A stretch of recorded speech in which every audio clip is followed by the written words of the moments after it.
Bangladesh multimedia journalist association Sunamganj জেলা শাখার আয়োজনে জেলার গণমাধ্যম কর্মীদের অংশগ্রহণে টাঙ্গুয়ার হাওরে দিনব্যাপী আনন্দ ভ্রমণ সম্পন্ন হয়েছে। বিস্তারিত দেখুন আবু বক্করের প্রতিবেদনে। শনিবার ২১শে টেলিভিশনের সাংবাদিক ও বিএমজে এর সুনামগঞ্জ জেলা শাখার সভাপতি আব্দুল সালামের নেতৃত্বে সকাল থেকে রাত পর্যন্ত এই আনন্দ আয়োজন অনুষ্ঠিত হয়। জেলার প্রায় সব উপজেলার গণমাধ্যম কর্মীরা নৌপথে হাওরের মনোরম প্রকৃতি উপভোগ করেন এবং বিভিন্ন দর্শনীয় স্থান পরিদর্শন করেন। অনুষ্ঠানে উপস্থিত ছিলেন সংগঠনের সাধারণ সম্পাদক সাংবাদিক আবু হানিফ, অর্থ সম্পাদক আলাউর রহমান, সাংগঠনিক সম্পাদক মিজানুর রহমান সহ অন্যান্য নেতৃবৃন্দ। ভ্রমণ চলাকালে তাহিরপুর উপজেলা নির্বাহী officer Mohammad Abul Hashem watch tower এলাকায় পর্যবেক্ষণে আসেন। তিনি সতর্ক করে বলেন, টাঙ্গুয়ার হাওরে ওয়ান টাইম প্লাস্টিক ব্যবহার সম্পূর্ণ নিষিদ্ধ। কেউ আইন অমান্য করলে তাৎক্ষণিক জরিমানা এবং শাস্তির মুখে পড়তে হবে।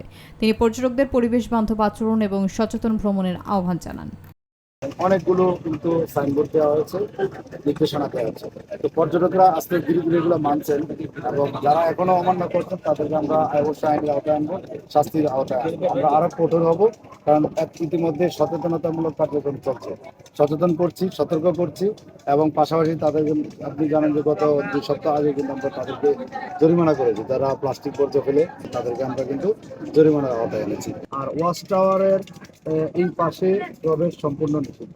আমরা কিন্তু সীমানা দিয়েছি, বাঁশ দিয়ে বেড়া দিয়েছি এবং সাংকেতিক চিহ্নগুলোও ব্যবহার করেছি যাতে কেউ ওয়াচ টাওয়ারের পাশে প্রবেশ না করে। তারপরে দেখা যাচ্ছে অনেক পর্যটক এবং অনেক নৌকা কিন্তু প্রবেশ করছে। আমরা কিন্তু এদেরকে আইনের আওতায় নিয়ে আসবো।